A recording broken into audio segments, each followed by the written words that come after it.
Welcome to United We Spay, the show dedicated to promoting affordable spay-neuter services nationwide. Each episode delves into the heart of the movement, sharing inspiring stories and driving positive change. Our goal is to raise awareness, educate, and empower, addressing overpopulation's root causes to ensure every animal has a chance for a better life. Hosted by Stacy and the United Spay Alliance team, we're on a mission to change lives. Fed up with the fixation on symptoms in the animal welfare conversation, it's time to change the narrative. Join us on United We Spay, where we make a difference by spreading knowledge and building a compassionate world for animals. Let's put prevention first and spotlight spay-neuter in the animal welfare space. You're listening to United We Spay, a podcast from the United Spay Alliance. The United Spay Alliance works to promote accessible, affordable, and timely spay-neuter services because an ounce of prevention today can prevent untold suffering tomorrow. Spay-neuter, it's public health for pets. I am Stacy, United Spay Alliance board member and host of the show. And today on United We Spay, we are speaking with Dr. Gay Senk. Dr. Senk is a feral cat surgeon at the Farmingdale Dog and Cat Clinic in Farmingdale, New York, with a passion for spay-neuter and combating overpopulation. She is a committed volunteer helping to perform spay-neuter surgeries for local TNR clinics and a mentor for veterinary students and new graduates, helping them hone their spay-neuter techniques and preparing them to join the cause. However, Dr. Senk first began her career working with horses, operating her own equine ambulatory practice. After 14 years of equine practice, she shifted her focus to helping the rescue community with feline overpopulation. In 1992, she opened a low-cost clinic for cats on Long Island and even worked with Last Hope, Inc. to introduce free and low-cost vaccination clinics. In 2005, she founded the Long Island Cat Project, creating a network of collaborative efforts to unify the TNR groups on Long Island. Together, they began working to educate the public and municipal leaders on the benefits of TNR and humane care for feral cats. Their hard work saw success in 2010 when all 3 municipal shelters in Nassau County began offering TNR to their residents. Dr. Senk has been the recipient of multiple awards for her work in rescue, including the 2007 North Shore Animal League's Alex Lewitt Veterinary Medical Center Award of Achievement. In 2010, the Humane Society Veterinary Medical Association's Best Friend to Feral Cats. And in 2015, Nassau County's Office of the Executive Citation Women of Achievement Award. Dr. Senk is a graduate of the University of Georgia Veterinary College. Dr. Senk, I'd like to welcome you to the show. Well, thank you very much, Stacy. I appreciate it. And it's so important, the work that the United Spay Alliance is doing. So before we jump into our conversation today, we first and foremost need to find out, how did you become so passionate about spay-neuter? You have this history with horses. How did you move into the spay-neuter world? When I left equine practice in 1992, I did not want to give up veterinary medicine. So I became aware of the plight of abandoned cats and the TNR movement. And so from that, how did you become aware? I mean, many people have these aha moments, like they saw a colony of cats in their backyard or saw something in a veterinary practice. How did you become aware that there was such a significant cat overpopulation, or was that just something that any veterinarian would know about back in 1992? Actually, no, we did not know about it. And I believe in my ambulatory practice, I would see cats and kittens at the barns and the stables, and it probably had an impact in my subconscious. And so I recalled that. And in contrast with equine practice, horses were a business, and I was a necessary professional caught up in the business of horses. So when I looked into the plight of abandoned and feral cats, I realized that felines are own pets, or they are a growing population of undomesticated feral cats, fraught with misery and suffering. and there were few to no veterinarians helping at the time. Mm-hmm. I reached out to Last Hope, and they were very receptive, even though I had no experience with small animal or spay-neuter since I graduated in 1978. But the need is so dire, and they were so appreciative of all the groups. Mm-hmm. It empowered me to get involved with the feral cat movement. And on that note, what I did, I began to investigate the plight of the feral cat overpopulation. I became obsessed in learning about it. So I started first with a scientific book called The Life of the Domestic Cat by Roger Tabor. And it explained the cat's normal behavior when living outdoors, mostly in a rural area, but urban as well. I realized that I needed to do that because I had to understand the normal so I could begin to realize the challenges that the cats face in their quest for survival once abandoned. And after I learned that, I then reached out to educate myself on the TNR movement through educational resources from Alley Cat Allies, Neighborhood Cats, TNR Handbook, and a wonderful book, Maverick Cats by Ellen Perry Berkeley, explaining all about TNR. So I quit the Equine Association and joined the American Association of Feline Practitioners. And to get hands-on experience, I volunteered and learned how to spay and neuter feral cats.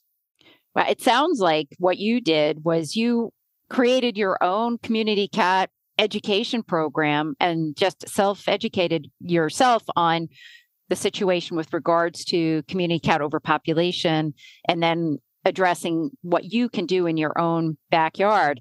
Maverick Cats was one of the first books that I read back in 1994 when I was working on TNR spay-neuter project in Newburyport, Massachusetts. So I believe Maverick Cats should be on everybody's bookshelf if it's still in publication, because it's a great introduction to community cat management, and then we can go from there. So it's really wonderful that you decided to reach out and create what you feel is, an important stepping stone to understand the strategic versus the reactionary.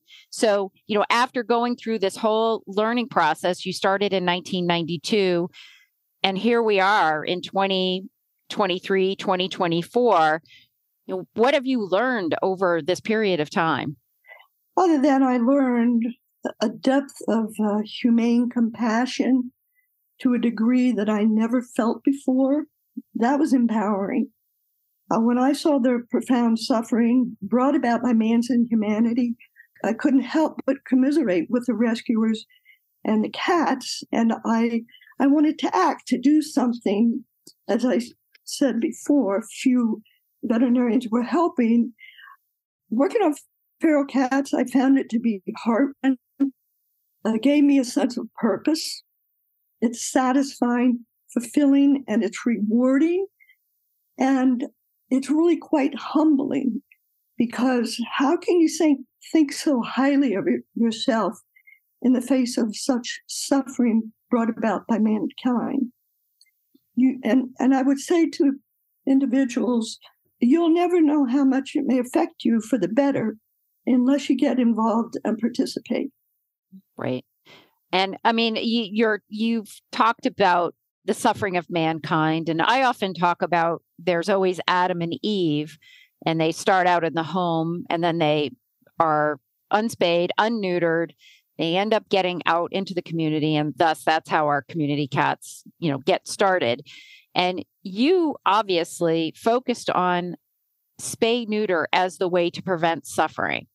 And, with the development of your clinic and the work that you have done, over time, and as a solution. So you determined that free and low cost clinic for vaccination as well as for spay-neuter is a benefit, to the community.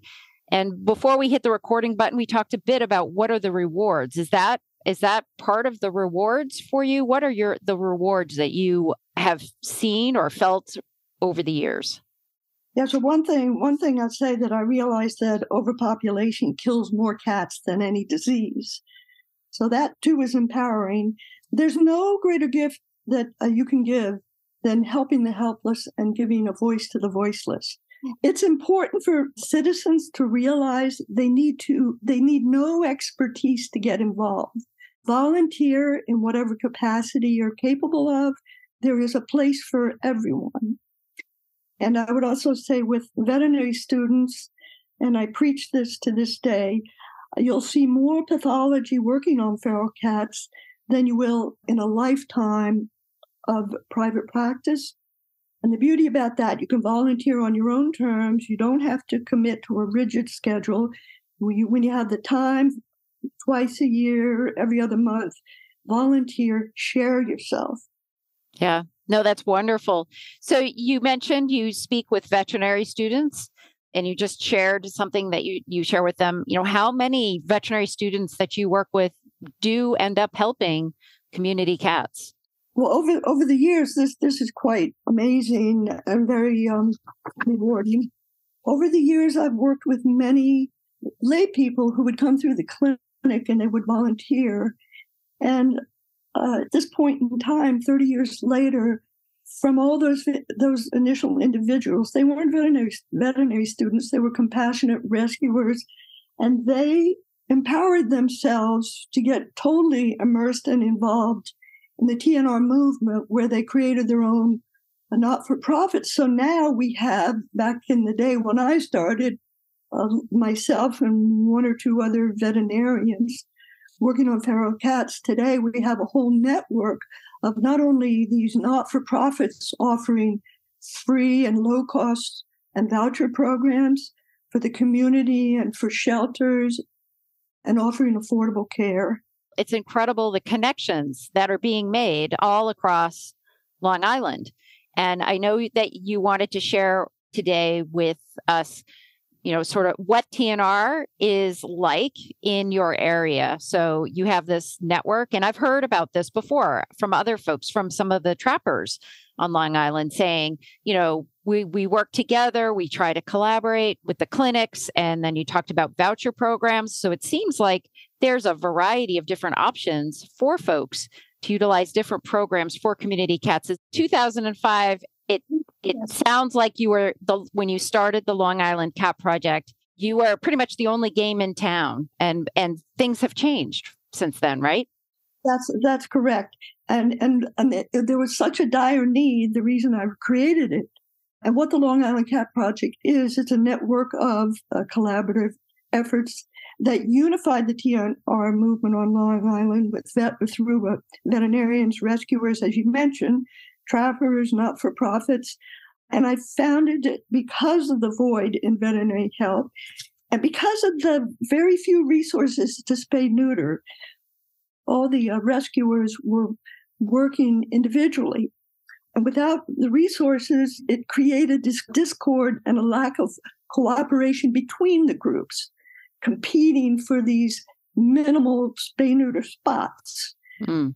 So I created Long Island Cat Project to unify the groups, to work together, help one another, and to share their resources. They were not doing that, understandably, because if they told you where their low-cost veterinarian was, of which there were none, few, then it would leave less slots for their spay-neuters. So it's understandable why they did that. Right. They wanted to protect their own resources, what was not really their own resources, but they wanted to protect what information they knew and the access to care. And some of that behavior has resurfaced since COVID, where a lot of the clinics have closed. And so there again is the situation where a clinic is saying, you might have a 20 cat colony, but I can only do 2 cats this week and 2 cats 3 weeks later. And that's really hard to be impactful in a community when you can't do a large colony situation. So I think the other thing you said earlier that was I want to pull forward for our listeners was, you don't have to be a veterinarian to do this. You have to be a veterinarian to do the surgery, but you don't have to be a veterinarian to collaborate, to pull groups together, to create voucher programs, to try and build more capacity. There are a lot of things that we can do to help grow our programs and develop programs that will increase spay-neuter capacity in the community without being a veterinarian. Would you agree with that statement? Absolutely, absolutely. And the individuals that came through my clinic that I spoke of before, who now started their not-for-profits, many of them knew nothing about TNR. There was a senior college student who did her senior thesis on TNR, and now she's created a not-for-profit. Wonderful. That's fantastic news. I always love hearing about graduates. When I ran the Merrimack River Feline Rescue Society up in Massachusetts. I ran that group for 16 years. And through all of the volunteers that have gone through, I think there are 4 to 6 different organizations that I would say have spun off of us. And they also we have 2 veterinarians that were volunteers with us when they were either in high school or in their early 20s. And these 2 volunteers have, now become professional veterinarians. So I just love these stories where, as we start groups, we then have more groups start. And some people think we have too many groups. I don't necessarily believe that, but many people think maybe we should have fewer rescue groups out there, fewer TNR groups, but there's just so much work in every neighborhood that needs to happen that I'm a bit conflicted about that statement. Are there quite a few groups on Long Island now that you work with? Yes, but let me say I agree with you that you can never have enough rescue groups. The key is that they recognize and respect one another and work together. Where does the low income or owned population live in your analysis of how to control cat overpopulation in your area?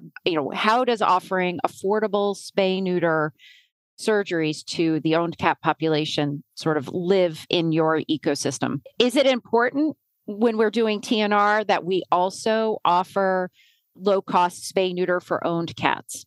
Yes, absolutely. And this is one of my pet peeves with the veterinary profession, with my colleagues.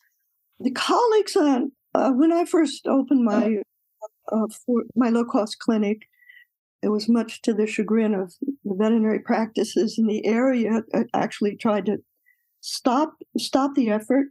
But they refuse to offer affordable care. Their excuse is they don't want to set a precedent of having own pet prices versus feral cat prices. So they don't want to set that precedent, and they resent the affordable venues that have cropped up over the last 30 years. And that has been as a result of our educational and pioneering efforts within the rescue community. And it really took a veterinarian. I realized it really did take a veterinarian to give the rescue groups, to empower them, to give them a voice that people would listen to, the community would listen to, and municipalities would listen to.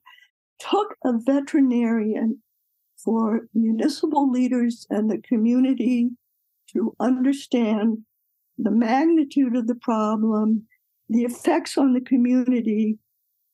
And also, we realized that municipal leaders and residents of the communities knew nothing about feline overpopulation. And so you had the opposite groups of those wanting the cats just taken away, and others who had the more humane resolution of trap, neuter, return, and reduce their population by attrition. So we went about giving lectures to the community and the leaders, and made incredible headway over the past 30 years. And as I said, many, not only spay-neuter venues, but affordable low-cost clinics have opened up. And I believe that I pioneered that back in 1992. And I am just so thrilled to see that other veterinarians step up and are accommodating both feral cats, rescuers, and owned pets. And I say that to my colleagues that own practices and resent the low-cost, affordable care, that the pet owners that come to the low-cost practices, those other veterinarians are never going to see them because they are too expensive. So we are serving not only feral cat, reducing their overpopulation, but also serving that marginal, I don't like to use that term, but to pet owners who can't afford the terribly high veterinary fees.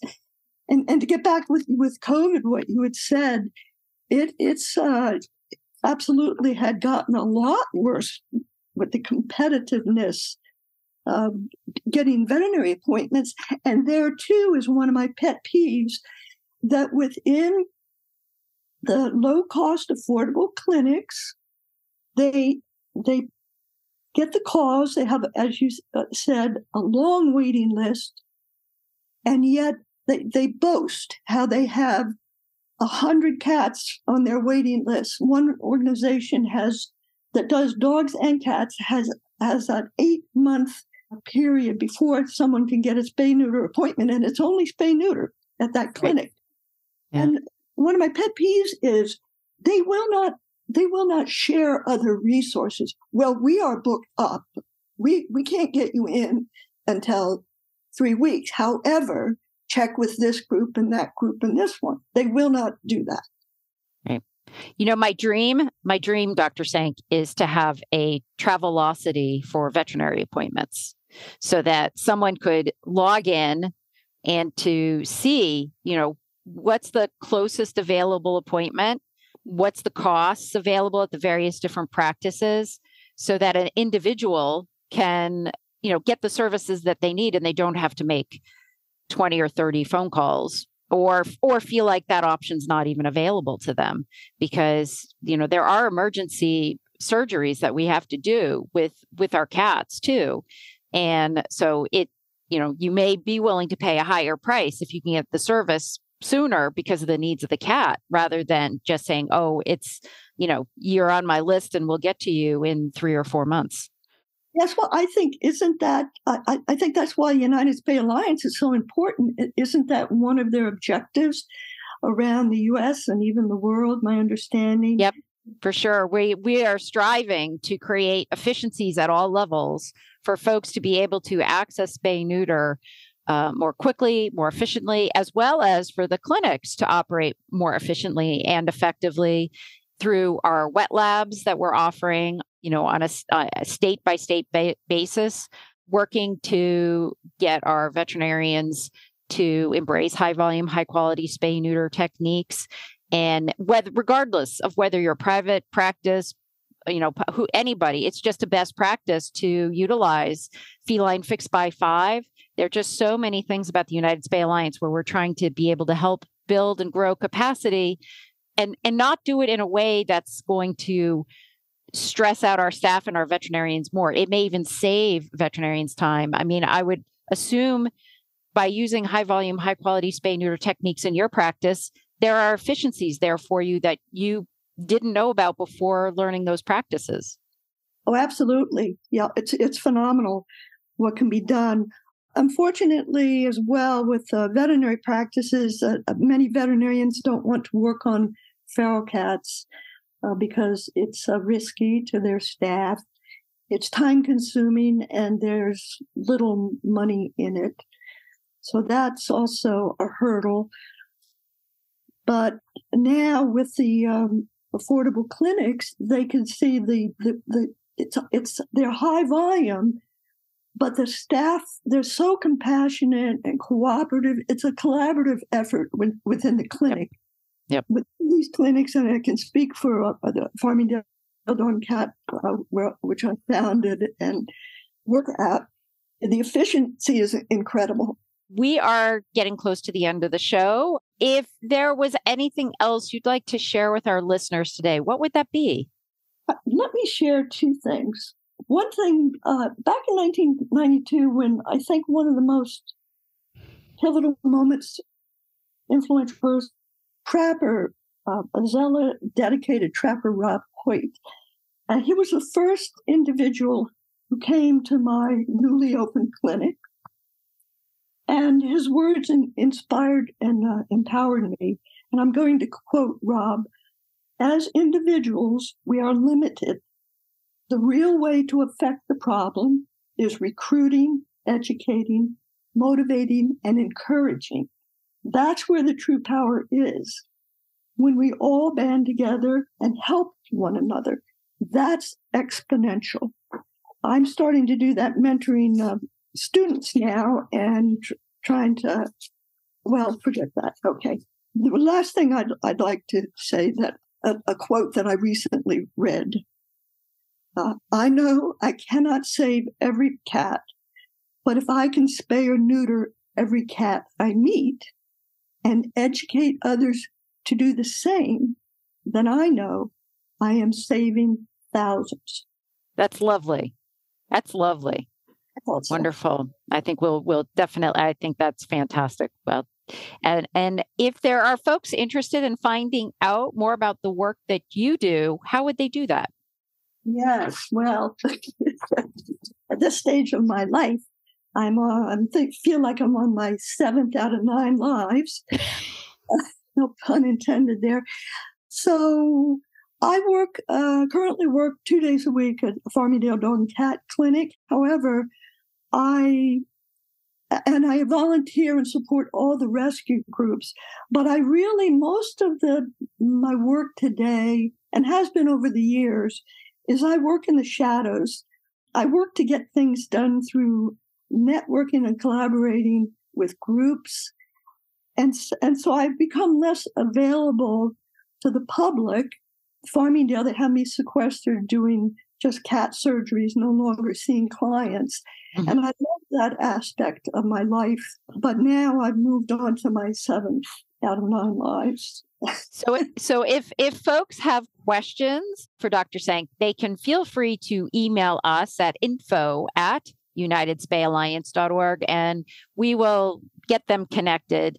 Dr. Senk, I want to thank you so much for being a guest on the show. Thank you all for listening. If you liked this episode, be sure to share and subscribe. We'll be releasing a new episode each month, digging into important conversations surrounding spay-neuter throughout the U.S. and around the world. For more resources about spay-neuter and learn more about our work at unitedspayalliance.org, that is United Spay Alliance.org. Feel free to check us out or get in touch with us at any time by emailing info@unitedspayalliance.org.